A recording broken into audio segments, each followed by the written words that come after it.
నమస్తే, welcome to Sakshi digital. నేను Shahida. American tech billionaire, reverse ageing పిచ్చిగా భావించే బ్రయాన్ జాన్సన్ మరోసారి ఆన్లైన్లో హాట్ టాపిక్గా మారారు.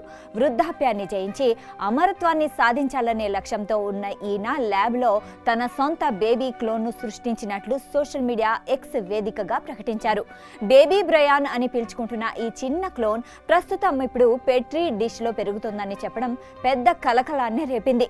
తన శరీరం నుంచి సేకరించిన రక్త కణాలను అత్యాధునిక పద్ధతుల ద్వారా పిండదశలోకి మార్చినట్లు బ్రయాన్ తెలిపాడు. ఈ క్లోన్ ఉపయోగించడం ద్వారా కొత్త అవయవాలను పెంచుకోవచ్చని, కొత్త మందుల్ని పరీక్షించుకోవచ్చని, తన శరీరంలోకి యవ్వన కణాలను ఎక్కించుకోవచ్చని ఇతను నమ్ముతున్నాడు. సరళంగా చెప్పాలంటే బ్రియాన్ తనను తాను యవ్వనంగా ఉంచుకోవడానికి తన సొంత క్లోన్ను ఉపయోగించాడని అనుకోవచ్చు. అయితే ఇటీవల ఆయనకు ఆటో ఇమ్యూన్ గ్యాస్ట్రైటిస్ అనే అరుదైన కడుపు సంబంధిత వ్యాధి నిర్ధారణ అయింది.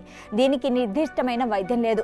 యవ్వన కణాలను తన శరీరంలోకి ఎక్కించుకోవడం ద్వారా ఇటువంటి వ్యాధిని నయం చేసుకోవడమే కాకుండా వృద్ధాప్యాన్ని నిరోధించవచ్చని ఇతను భావిస్తున్నాడు.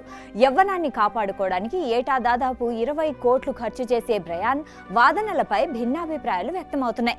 కొందరు దీన్ని వైద్య విప్లవంగా కొనియాడుతుంటే, విమర్శకులు మాత్రం ఇది కేవలం పబ్లిసిటీ స్టంట్ అని కొట్టిపారేస్తున్నారు.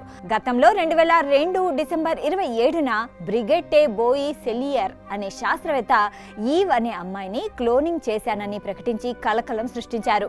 అయితే ఆధారాలు వెతికినప్పుడు ఆ వాదన పూర్తిగా అబద్ధమని తేలింది. ఆ తర్వాత తైవాన్ శాస్త్రవేత్తలు కూడా ఇలాంటి వాదనలే చేశారు. కానీ వారి వాదనలు కూడా అబద్ధమని తేలాయి. వాస్తవం ఏంటంటే ఇప్పటి వరకు ఏ ఒక్క మానవుడిని కూడా క్లోనింగ్ చేయలేదు. మానవ క్లోనింగ్ వెనుక 2 ప్రధాన కారణాలున్నాయి. కఠినమైన చట్టాలు, నైతిక ఆందోళనలు, మనిషి ప్రతి రూపాన్ని సృష్టించడం మానవ గౌరవానికి భంగం కలిగించడంగా భావిస్తున్నారు. ఈ కారణంగానే ఐక్యరాజ్య సమితిలో ఫ్రాన్స్, జర్మనీ, రష్యాతో సహా ప్రపంచవ్యాప్తంగా 30కి పైగా దేశాల్లో క్లోనింగ్ ను పూర్తిగా నిషేధించారు. వ్యాధుల నయానికి యూకే, జపాన్ వంటి దేశాల్లో కఠిన నిబంధనల మధ్య దీనికి అనుమతి ఉంది.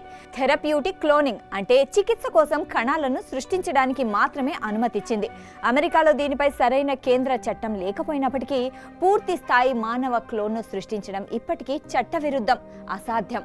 బ్రయాన్ వాదనలు ఎంతవరకు నిజమో, ఇది అమరత్వానికి బాటలు వేస్తుందో లేదో కాలమే సమాధానం చెప్పాలి.